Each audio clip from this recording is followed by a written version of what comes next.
ক- কখনো কখনো ওরা আছে ওয়াটসঅ্যাপ কিংবা রবার্ট ফ্রস্টের কবিতায় প্রভাবিত হয়ে গ্রাম বাংলার কৃষিতে কৃষকের সাথে প্রতিযোগিতা করতে নয়, তাদের সহযোগিতা করতে।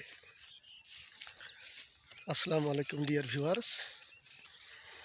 আজকে আমি মূলত আপনাদের জন্য একটা ভিডিও শেয়ার করতেছি। আমার এটা একখণ্ড জমি, এটা আমন আমন মৌসুমের ধান। অ্যাকচুয়ালি এই ধানটা নিয়ে আমি ভিডিও করার বিশেষ প্রয়োজনীয়তা অনুভব করলাম এই জন্য যে আমার এটা একটা বিলের মধ্যে ধুধু করে বিল দেখতে পাচ্ছেন আপনারা, বিশাল বিল। এই বিলের মধ্যে একটা জমি। তো যে বিষয়টা শেয়ার করতে চাচ্ছি সেটা হলো, এই বিলে আমন মৌসুমে যখন চারা রোপণ করা হয় তখন প্রচুর পানি থাকে। তো আমার আব্বা কৃষক মানুষ, যদিও আমি প্রফেশনাল কৃষক না, আমি লেখাপড়া করি, তো মাঝে মাঝে ওনাকে হেল্প করতে হয়। প্রত্যেকবারে উনি এই বিলের মধ্যে আমন মৌসুমে ধান লাগায়। এবারও তার ব্যতিক্রম না, এবারও লাগিয়েছেন। তো এবারে উনি ধানের জাত নিয়ে সংকটে পড়েছিলেন, আসলে কোন জাতের চারা লাগিয়েবেন। আমাদের এখানে আশেপাশে সবাই অন্যান্য উন্নত জাতের ধান, যেমন রিসেন্টলি বাজারজাত হয়েছে, যেমন ব্র্যাক ওয়ান, স্বর্ণা 5, এছাড়া অন্যান্য যে জাতগুলো, ওই ধানগুলো সবাই লাগায়। তো আমার আব্বাও চাচ্ছিলেন যে ওই রকম একটা ধান লাগাতে। তো আমি মন থেকে চাচ্ছিলাম যে এবার একটা ভিন্ন কিছু হোক। সবাই তো নাম শুনেই তো অন্যান্য ধান করে। তো আমি চাচ্ছিলাম এবার না দেখি, একটু আমি গোড়ার দিকে ফিরে যাই, মৌলিক দিকে ফিরে যাই।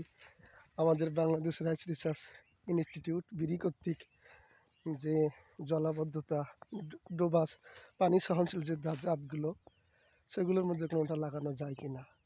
তো এক পর্যায়ে আমি বিরি 52 এই ধানটাকে চুজ করলাম এই জমিটার জন্য। তো নেটের গুগলে একটু ঘাটাঘাটি করলাম। ঘাটাঘাটি করার পরে দেখলাম মেবি 2014, হ্যাঁ 2014তেই বিরি 52 ধানটা পাবলিশ করা হয়েছে। তো এখন তো চলতেছে 2024, 10 ইয়ার্স গ্যাপ। তাও এক প্রকার দ্বিধা সংকোচ নিয়ে ধানটা লাগালাম, দেখি কি হয়। তো আলহামদুলিল্লাহ, আমার গাইডলাইন্স এবং আমার আব্বার তত্ত্বাবধানে এই ধান আমি করেছিলাম। তো এখন যা feedback as a result, finally অন্যান্য যে জাতগুলো করেছিল, যারা ব্র্যাক ওয়ান করেছিল, তারপর বাজারে যে জাতগুলো, এবং আমার এই জাত বিরি ধান 52, এর যে রেজাল্ট আমি দেখলাম, তো দেখলাম যে I am the best. Actually I am the best এজন্য বললাম যে এগুলো হলো রিসেন্ট ধান। ব্র্যাক ওয়ান অন্যান্য, আমি বলছি না ব্র্যাক ওয়ান খারাপ, ব্র্যাক ওয়ান হ্যাঁ ভালো, কিন্তু আমার এই বিরি ধান 52 এটা অনেক আগের ধান হওয়ার পরেও, যে সরকারি প্রতিষ্ঠান থেকে এই ধানটা তৈরি করার পরেও, যে আমার বিলে যে অন্যান্য ধানের চেয়ে যে আমাকে পাল্লা দিয়ে আমার এই ধানটা ভালো হয়েছে, সেই ক্ষেত্রে আমাকে বলতে হয় যে আই অ্যাম দ্য বেস্ট। এটা আমি বলতেছি না, এলাকার যে অন্যান্য স্থানীয় কৃষকেরা সবাই বলতেছে যে না বাহে, গ্রাম বাংলার একটা কথা, বাহে কী ধান করছেন, তোমার ধানে কেনা ভালো, এইরকম কথা।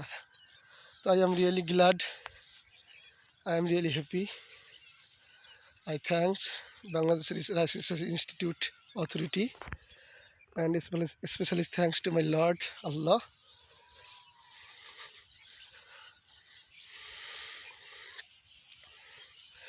তো অ্যাট দ্য লাস্ট আমার মেসেজ হলো, আপনারা যারা শিক্ষিত আছেন, আই মিন ইউটিউব ফার্মার, তাদেরকে বলবো যে আসলে যে ধানই করুন না কেন, আপনাদের বিলের মধ্যে আপনারা অ্যাকচুয়ালি সেই জমিটা, আপনার যে জমিটা, ওই জমিটা আপনি প্রথমে পর্যবেক্ষণ করবেন। ওই জমিটা পর্যবেক্ষণ করার পর দেখবেন যে আসলে ওখানে কোন জাতটা নির্বাচন করা যায়, যে জাতটা আপনার প্রপার মনে হবে, অর্থাৎ জমির স্থান কাল পাত্র ভেদে যে জিনিসটা আপনার ভালো লাগবে, আপনি সেই ধানটা লাগাবেন।